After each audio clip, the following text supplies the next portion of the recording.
NS media news కి స్వాగతం. బులెటిన్ల ముందుగా హెడ్లైన్స్. జపాన్లో 73కు చేరిన మృతుల సంఖ్య 4 డిగ్రీ సెల్సియస్ ఉష్ణోగ్రత ఉండడంతో శిథిలాల వద్ద అన్వేషణ గాలింపు చర్యలకు ఆటంకం.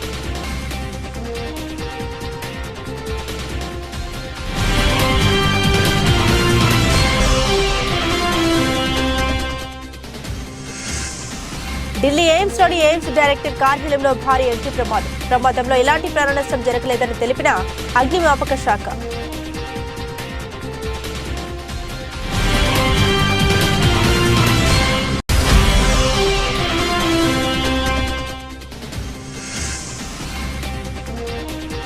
కాంగ్రెస్ లో చేరిన వైఎస్ షర్మిల కండువా కప్పి ఆహ్వానించిన ఖార్గే రాహుల్.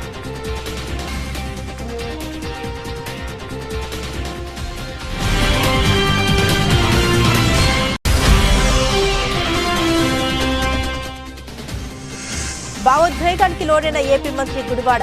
వైసీపీ కొత్త ఇన్ఛార్జ్ మలసల భరత్ పరిచయ సమావేశంలో మంత్రి మాట్లాడుతూ కంటతడి పెట్టుకున్న అమర్నాథ్.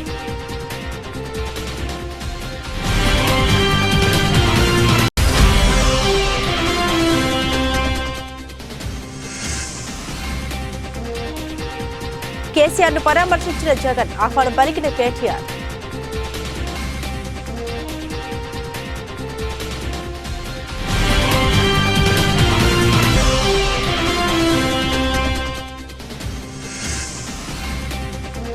లాభాలతో మొదలైన స్టాక్ మార్కెట్ సూచీలు 52 పాయింట్ స్వల్ప లాభంతో 21,569 వద్ద ట్రేడింగ్ ను ప్రారంభించిన నిఫ్టీ.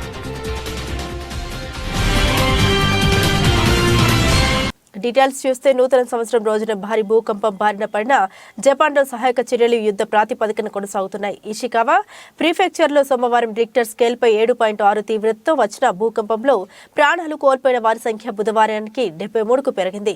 భారీ వర్షాలు చంపేసే చలి కారణంగా సహాయక చర్యలకు ఆటంకం ఏర్పడుతోందని, అయినా సరే సహాయక చర్యల్ని ముమ్మరం చేసినట్టు ప్రధాని ఫూమియో కిషిదా బుధవారం తెలిపారు. సగం కూలిన భవనాల కింద ఇంకా చాలా మంది చిక్కుకొని ఉన్నారని సహాయక సిబ్బంది అంచనా వేశారు. రాత్రంతా కేవలం 4 డిగ్రీ సెల్సియస్ ఉష్ణోగ్రత ఉండడంతో చలిలో శిథిలాల వద్ద అన్వేషణ గాలింపు చర్యలకు ఆటంకం ఏర్పడింది. గాయపడ్డ 300 మందిని ఆసుపత్రిలో చికిత్సను అందిస్తున్నారు. 33,000 మందిని సహాయక శిబిరాలకు తరలించారు.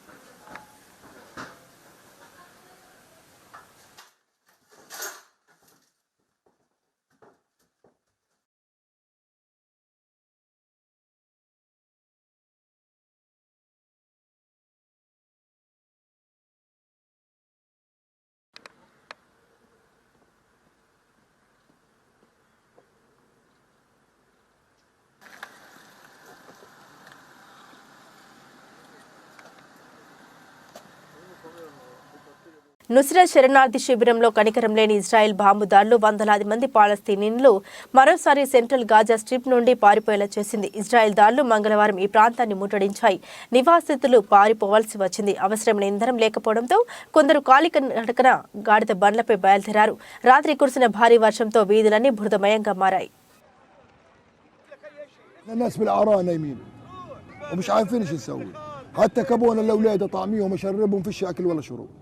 ما صارفش انا قاعدين لا كوبايه ولا ميه ولا اي حاجه فيش.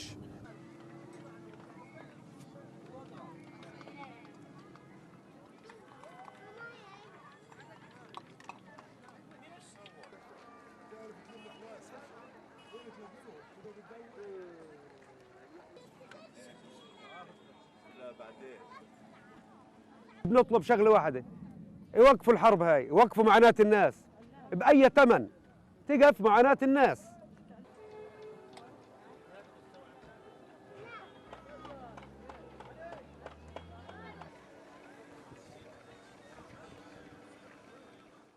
ఢిల్లీ ఎయిమ్స్లోని ఎయిమ్స్ డైరెక్టర్ కార్యాలయంలో ఈరోజు తెల్లవారుజామున భారీ అగ్ని ప్రమాదం చోటు చేసుకుంది.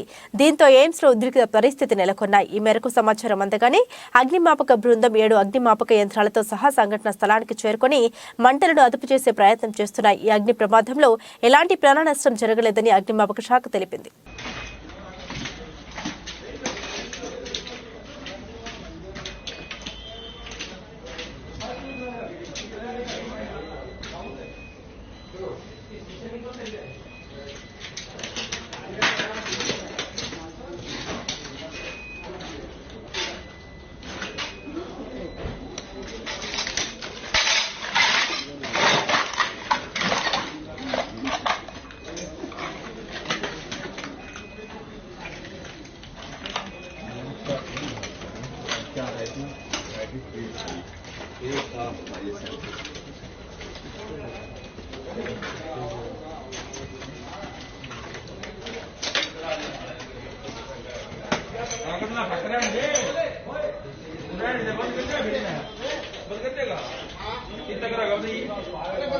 రామ మందిర విగ్రహ ప్రతిష్టాపనపై ఆర్ఎస్ఎస్ నాయకుడు ఇంద్రేష్ కుమార్ స్పందించారు. ఆయన మాట్లాడుతూ మనతో గొడవ పడడానికి, డివైడ్ చేయడానికి లేదా వివక్ష చూపే వారికి నేటి భారత్ వ్యతిరేకమని ఆర్ఎస్ఎస్ నాయకుడు ఇంద్రేష్ కుమార్ తెలిపారు. దానికి బదులుగా భారత్ ప్రస్తుతం శాంతియుతంగా ప్రగతి పథంలో కలిసి పయనించాలని కోరుకుంటోంది.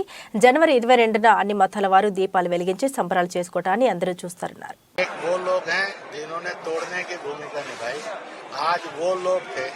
जिन्होंने उस टूटन को, नफरत को खत्म करके जोड़ने में भूमिका निभाई। प्रत्यक्ष को प्रमाण की जरूरत नहीं है। आज प्रमाण मुंह बाय बोल रहा था कि हम जो तोड़ने वाले हैं, बांटने वाले हैं, लड़वाने वाले हैं और झगड़ा कराने वाले हैं, उनके साथ भारत नहीं है। भारत अब मिलकर शांति से तरक्की के रास्ते पर जाना चाहता है। यह मैसेज था। इसलिए वो मुझे लगता है कि इस अपील का असर आपको 22 जनवरी को देखने को मिलेगा। आप देखेंगे तो दिल्ली के भी हजारों घर दिखेंगे, सैकड़ों स्थान दिखेंगे जो नाना प्रकार के विदेशी धर्म के, भारतीय धर्मों के हैं, परंतु वो भी और दीप जला रहे होंगे, चाहे वो बिजली के होंगे, चाहे मोम के होंगे, चाहे तेल के होंगे, और इसी के साथ साथ वह भी खुशियां मना रहे होंगे और नारा लगा रहे होंगे, आवाज दो हम एक। వైఎస్ షర్మిల కాసేపటి క్రితం కాంగ్రెస్ లో చేరారు. ఆమె కాంగ్రెస్ కు మద్దతుగా ఏపీ రాజకీయాల్లోకి ప్రవేశిస్తే సీఎం జగన్ నేతృత్వంలోని వైసీపీ ఓటు బ్యాంకుకు కత్తెరపడే అవకాశం ఉంది.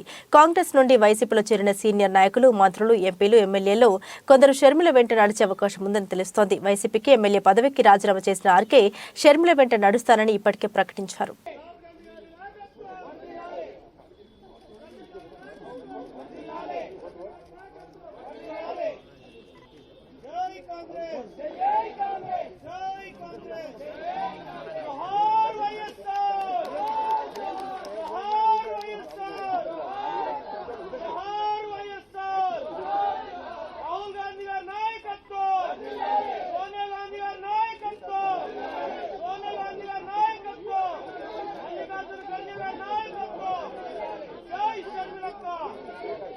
ముఖ్యమంత్రి శ్రీ వైఎస్ జగన్మోహన్ రెడ్డి కాకినాడ పర్యటనలో పలువురు అనారోగ్య బాధితుల సమస్యల్ని విని తక్షణమే వారిని ఆదుకోవాలని జిల్లా కలెక్టర్ను ఆదేశించారు. 8 మంది అర్జీదారులకు 1,00,000 చొప్పున మరొకరికి 8 లక్షల చెక్కులను కలెక్టర్ అందజేశారు.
ఏపీ మంత్రి గుడివాడ అమర్నాథ్ భావోద్వేగానికి లోనయ్యారు. అనకాపల్లిలో జరిగిన వైసీపీ కొత్త ఇన్ఛార్జ్ మలసల భరత్ పరిచయ సమావేశంలో మంత్రి మాట్లాడుతూ కంటతడి పెట్టుకున్నారు.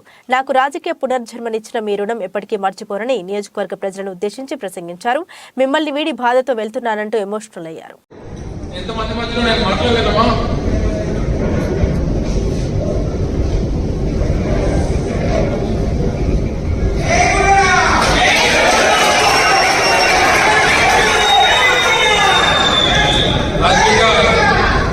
రాజకీయంగా మళ్ళీ మనకి భవిష్యత్తుని ఇచ్చారు.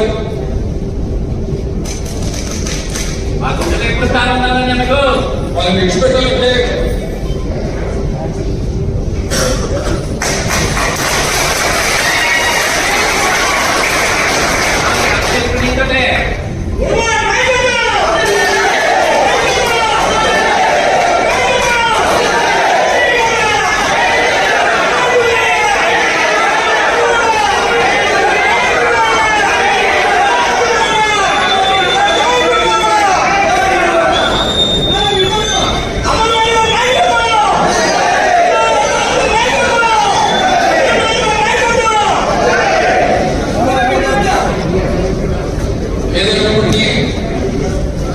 రాజకీయంగా పునర్జన్మనిచ్చి రాష్ట్ర వ్యాప్తంగా ఉద్యమం తీసుకుని వచ్చి ఈరోజు ఈ స్థాయిలో నిల్చోబెట్టినటువంటి మీ అందరికీ కూడా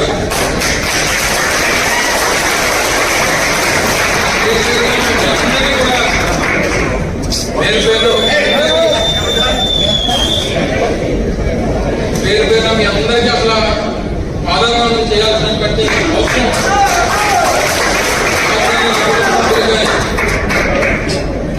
నా కుటుంబ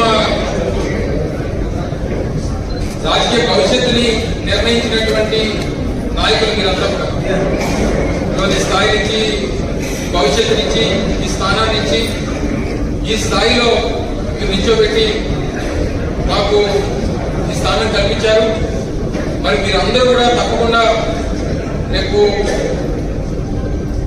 భరత్ను కూడా అదే రకంగా మీరు ఆదరించి స్వాగతించి గెలిపించి జగన్మోహన్ రెడ్డి గారికి కానుక ఇవ్వాల్సినటువంటి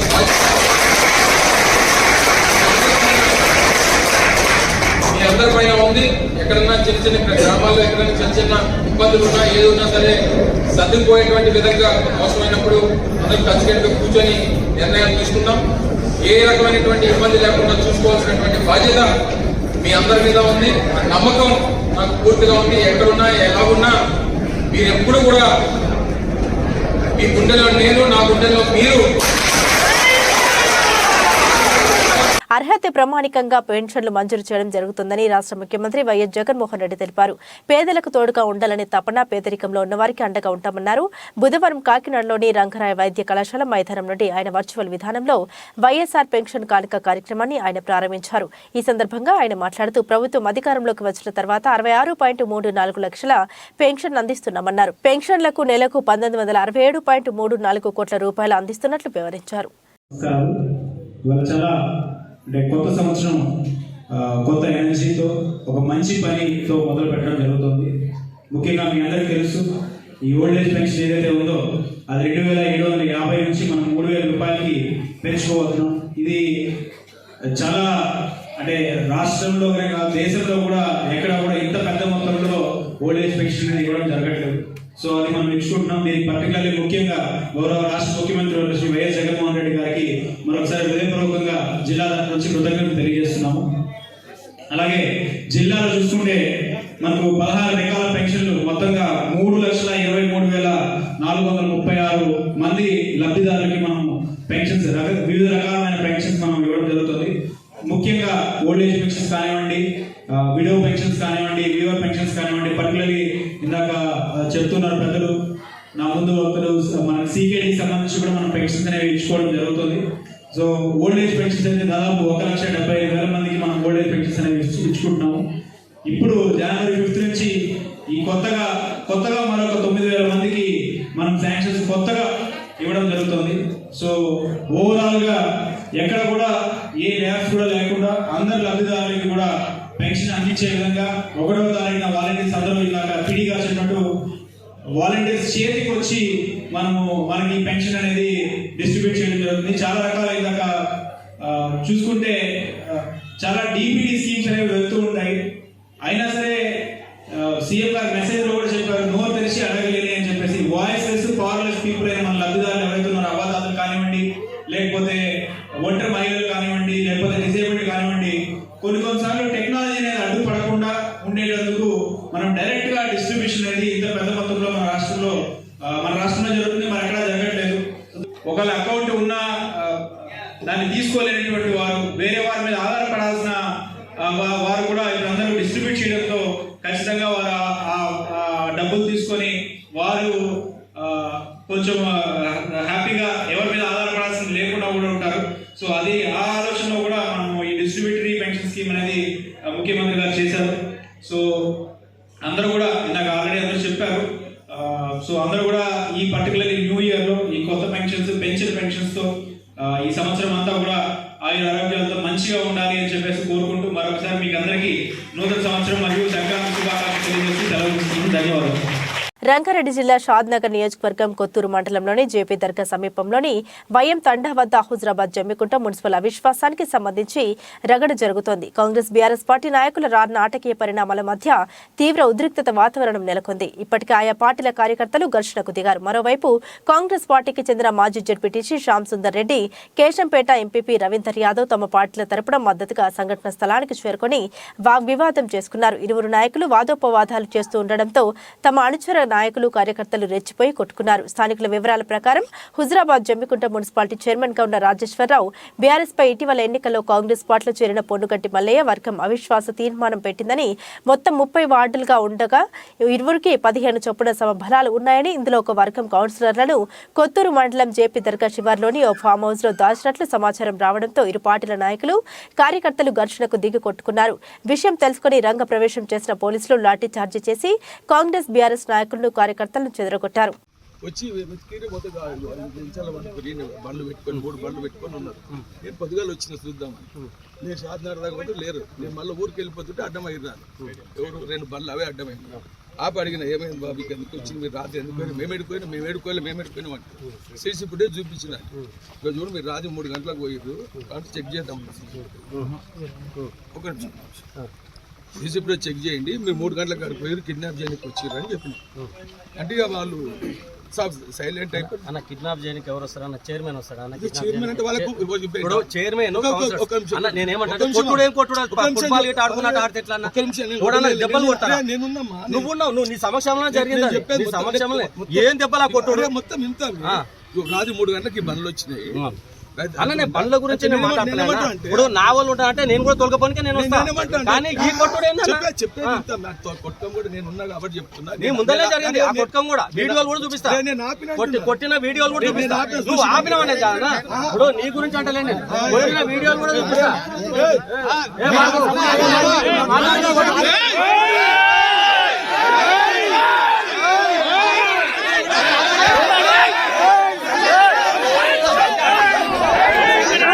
మావోలు కాబట్టి మేము వచ్చినాం. మావోలు ఇక్కడికి వచ్చిన కాబట్టి మావోలకు ప్రొటెక్షన్ ఇవ్వడానికి మేము వచ్చినాం. వీడెవడు రావడానికి? వీనికి ఏం సంబంధం? దౌర్జన్యమా కాదా? వాళ్ళ అనుచరులను గ్రూపిజం తీసుకొచ్చి 100-150 మంది తీసుకొచ్చి అక్కడ ఉంటే మా నాయకుడు మా నాయకుడు శ్యామన్నకు వాళ్ళు ఎదురుబడి మళ్ళీ ఏదో శ్యామన్న కొట్టించిండు అది చేసిన. మేమెందుకు? మా వాళ్ళు వచ్చింటే మా వాళ్ళు రక్షణ కోసం మీరే కూడా మా కార్యకర్త మీద దాడి చేసిండ్రు. ఇది ఎక్కడ అన్యాయం? అసలు మేము సమన్వయం పాటిస్తున్నాం. ఇంకా మా ప్రభుత్వం, ఈ ప్రభుత్వాన్ని మేము కాపాడుకోవాలి, ఈ ప్రభుత్వాన్ని రక్షించుకోవాలనే బాధ్యత మా మీద ఉంది కాబట్టి సమన్వయంతో మా కార్యకర్త నాయకులు ఉండాలి. ఇది ఎక్కడ ప్రజాస్వామ్యం? ఇది ఎక్కడ అసలు? పైగా రోమర్స్ మేము ఈ రిసార్ట్స్ లో కౌన్సిలర్లను బంధించి టీఆర్ఎస్ కార్యకర్తలు కొడుతున్నామంట. ప్రజాపాలన కార్యక్రమంలో పాల్గొన్న ప్రజాప్రతినిధులు, అధికారులు. మంచిర్యాల జిల్లా దండపల్లి మండలం తాళ్లపేట గ్రామంలో నిర్వహించిన ప్రజాపాలన కార్యక్రమంలో ప్రజలు భారీగా పాల్గొని 6 గ్యారంటీలకు దరఖాస్తులు చేసుకున్నారు. ఈ సందర్భంగా అధికారులు, నాయకులు మాట్లాడుతూ కాంగ్రెస్ ప్రభుత్వం ఎన్నికల ముందు ప్రజలకు ఇచ్చిన హామీల్లో 6 గ్యారంటీలు ప్రధానమైనవి. వీటి అమలుకు అర్హులైన ప్రజల నుండి దరఖాస్తులు తీసుకుని లబ్ధిదారులకు 6 గ్యారంటీలను 100 రోజుల్లో అందించడమే ప్రభుత్వ లక్ష్యమని పేర్కొన్నారు.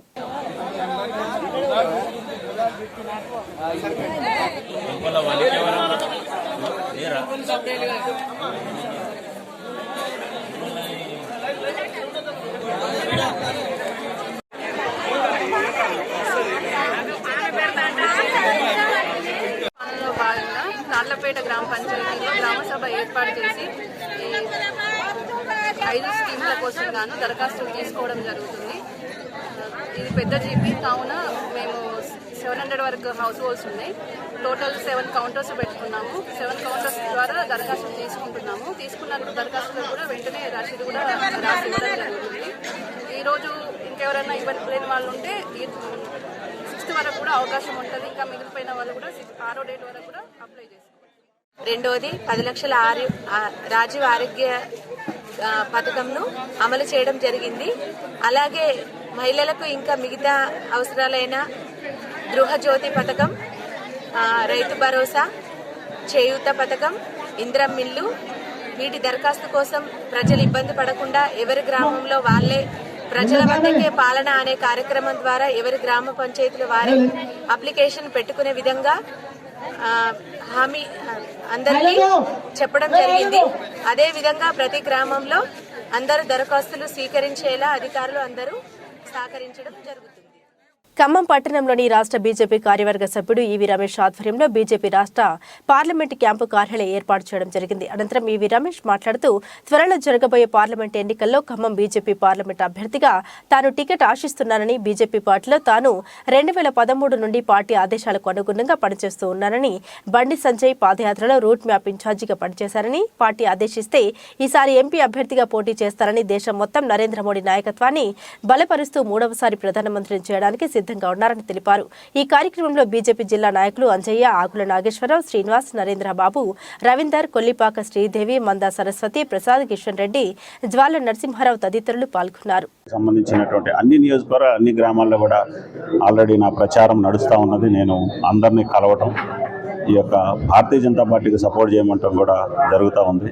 ఈరోజు కేంద్రంలో నరేంద్ర మోడీ గారు అధికారంలోకి మళ్ళీ 3వసారి రావాలనే ఉద్దేశంతో అందరూ కూడా ప్రతి ఒక్కరి మధ్యలో కూడా మోడీ గారు మళ్ళీ అధికారంలోకి వస్తే ఈ రాష్ట్రం, దేశం సురక్షితంగా ఉంటుంది అని అందరి ఆలోచన ఉంది. అందుకే మీరు చూశారో లేదో, నేను ప్రతి చోట కూడా నా వాల్ రేటింగ్స్ కానీ అన్ని చోట్ల కూడా ఒకటే నినాదం, మరోసారి మోదీ సర్కార్.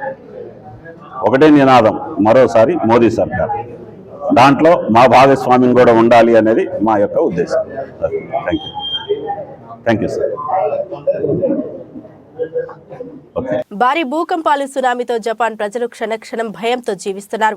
ఎప్పుడు ఏమవుతుందోననే ఆందోళనతో ఉన్నారు. ఈ సమయంలో ఆ దేశంలో వాజిమా సిటీలో మంగళవారం భారీగా కొండ చర్యలు విరిగిపడ్డాయి. పలు ఇళ్లు ధ్వంసమయ్యాయి. కొన్ని ఇళ్లు కొండ చర్యల ధాటికి కొట్టుకుపోయాయి. చాలా మంది ఇళ్ల నుండి బయటికి పరుగులు పెట్టి ప్రాణాలు కాపాడుకున్నారు. దీనికి సంబంధించిన వీడియో సోషల్ మీడియాలో వైరల్ అవుతుంది.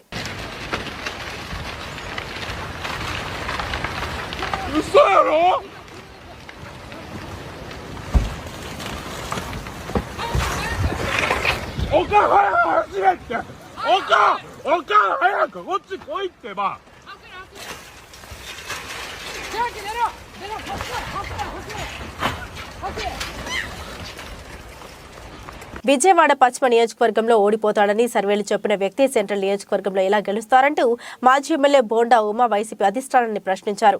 విజయవాడలో తన కార్యాలయంలో ఆయన మీడియాతో మాట్లాడారు. విజయవాడ పశ్చిమ నియోజకవర్గంలో చెల్లని కాసు సెంట్రల్ నియోజకవర్గంలో ఎలా చెల్లుతుందంటూ ఎద్దేవా చేశారు. సెంట్రల్ నుండి ఎవరు పోటీ చేసినా తాను ప్రత్యర్థిగానే చూస్తానని, ఎవరైనా భయపడేది లేదని అన్నారు. ఇవాళ మనం చరిత్రలో ఎప్పుడు కూడా మీడియా కానీ, రాజకీయ పార్టీలు కానీ, ప్రభుత్వ ఉద్యోగులు ట్రాన్స్ఫర్లు చూసాం, లేదంటే ప్రైవేట్ ఇండస్ట్రీలో ట్రాన్స్ఫర్లు చూసాం.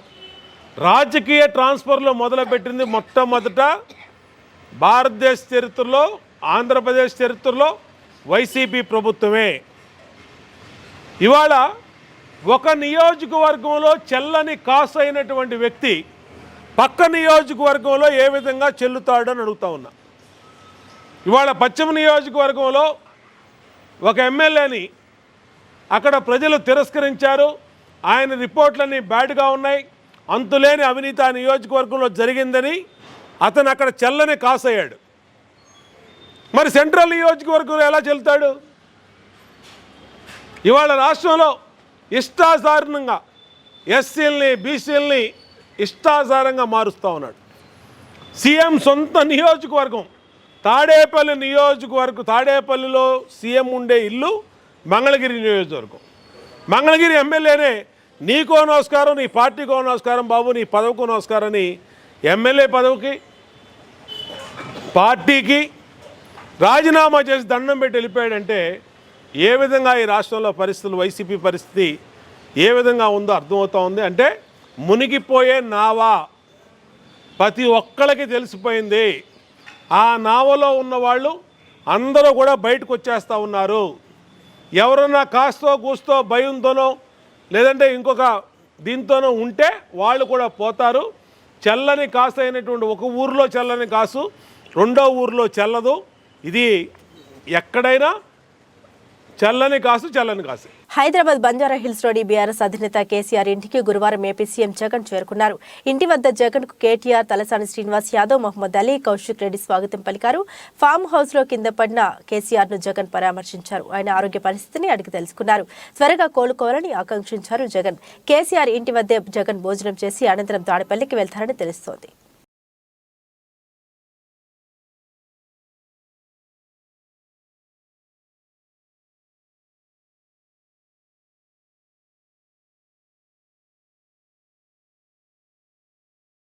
స్టాక్ మార్కెట్ సూచీలు గురువారం లాభాలతో మొదలయ్యాయి. మార్కెట్ ప్రారంభ సమయానికి సెన్సెక్స్ 209 పాయింట్ల లాభంతో 71,565 వద్ద, నిఫ్టీ 52 పాయింట్ల స్వల్ప లాభంతో 21,569 వద్ద ట్రేడింగ్ ను ప్రారంభించాయి. Bajaj Finance, Infosys, Tata Motors, Adani Foods, NTPC, ONGC షేర్లు లాభాలు కొనసాగుతుండగా BPCL, doctor Reddy's Labs, Tata Steel, HCL Tech షేర్లు నష్టాల్లో మొదలుపెట్టాయి.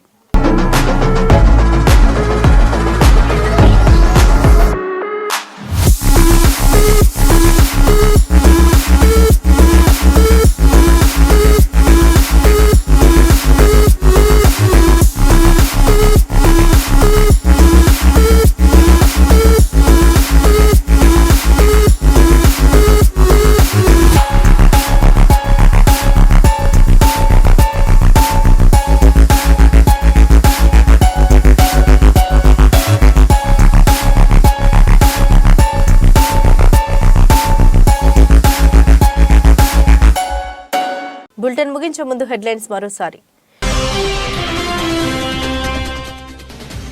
జపాన్లో 73కి చేరిన మృతుల సంఖ్య. 4 డిగ్రీ సెల్సియస్ ఉష్ణోగ్రత ఉండడంతో శిథిలాల వద్ద అన్వేషణ గాలింపు చర్యలకు ఆటంకం.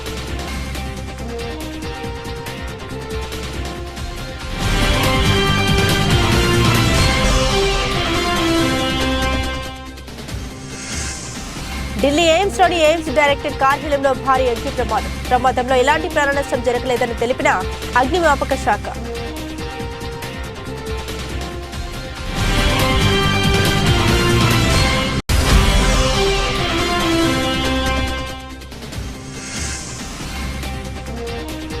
కాంగ్రెస్ లో చేరిన వైఎస్ షర్మిల కండవా కప్పి ఆహ్వానించిన ఖార్గే, రాహుల్.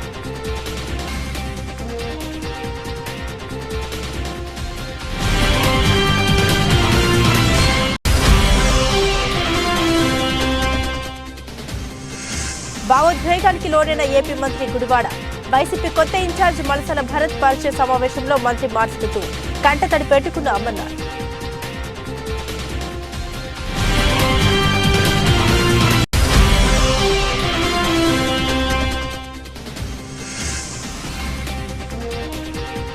కేసీఆర్ ను పరామర్శించిన జగన్, ఆహ్వానం పలికిన కేటీఆర్.